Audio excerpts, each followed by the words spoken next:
Sergio. At the mention of the $3 million Ferrari, she simpered. You didn't think I wanted some cutesy little Corvette, did you? Done. Ever since they had begun to plan their wedding, Mila could not understand Lito's behavior. His fiance wasn't even aware that he was in New York today, and there was no way in hell she'd find out that he had bought her sister's affection. That's not all, Blake. Sitting across from her, Blake stopped himself from standing and asked, Anything else? You. I'll take you, of course. Lito arched an eyebrow. Mila took something that belonged to me. It's only fitting that I take something that belongs to her. Don't worry, Blake. I'll throw you away. Just one fuck, and you can run along. I said monetary, Lito. Allow me to make this easier. Give me a number. Let's bypass the bullshit. Again, her mouth contorted into a pout. Easy? We keep coming back to that word. You want to make this easy? The only thing I know about easy is these legs spreading wide, she snapped. Lito's long, dark chocolate legs parted west to east like a river, thighs thrust open. Blake had no doubt that beneath the skimpy-ass ensemble she was wearing, that Lito was naked.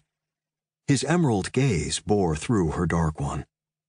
Boy, I am not some silly little bitch.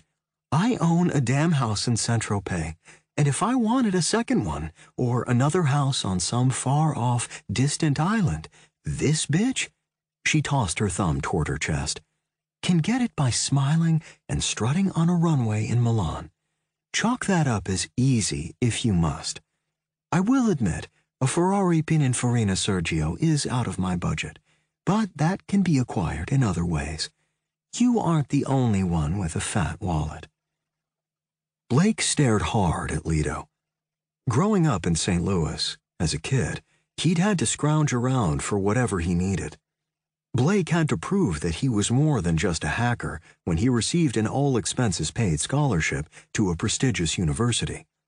Now, he was a man who took what he wanted. Now, and forever, what he wanted, what he craved, was Mila's happiness. She was the sweetest thing he'd ever known. In a world where anything could be placed at his fingertips, for a price, Mila was his most prized possession. He had fought hard for her. She was home to him, and this devil spawn sitting across from him wasn't going to stop him from ensuring Mila's happiness. You remind me of my first wife, Diane.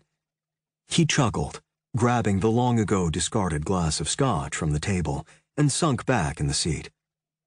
Is that so? Whereas Milo was the fucking Disney movie fairy tale ending that his best friend's kid sister, Zenobia, used to force them to watch as kids, Diane was the opposite. Milo was his princess. In his native 20s, Blake had attempted to place his ex-wife, Diane, on some pedestal, but in the end, Diane was no princess. As Blake let the amber liquid take off some of the edge, a thought occurred to him. He sat up. Diane and Lito. You know, Diane is old school money. That crazy bitch that got indicted for screwing with your company? Yes. Can you believe she almost had the feds believing that my social media site should be shut down for acts of terrorism? Do you know how many millions of dollars a day, an hour, that would have cost me? And that would have just been while the FBI closed the site to investigate. And, you know, Diane never did a single day in the pen. Why are you bringing up your ex-wife? You have a lot in common. You're both manipulative bitches. I should introduce the two of you, he said, with a grin, noticing the slight peak of interest in Lito. She's pretty, Lito paused. Though, I don't see how a love connection will hurt you or Mila. Blake pointed a finger at her. Thank you for your honesty. Lito had finally spoken the truth. Her only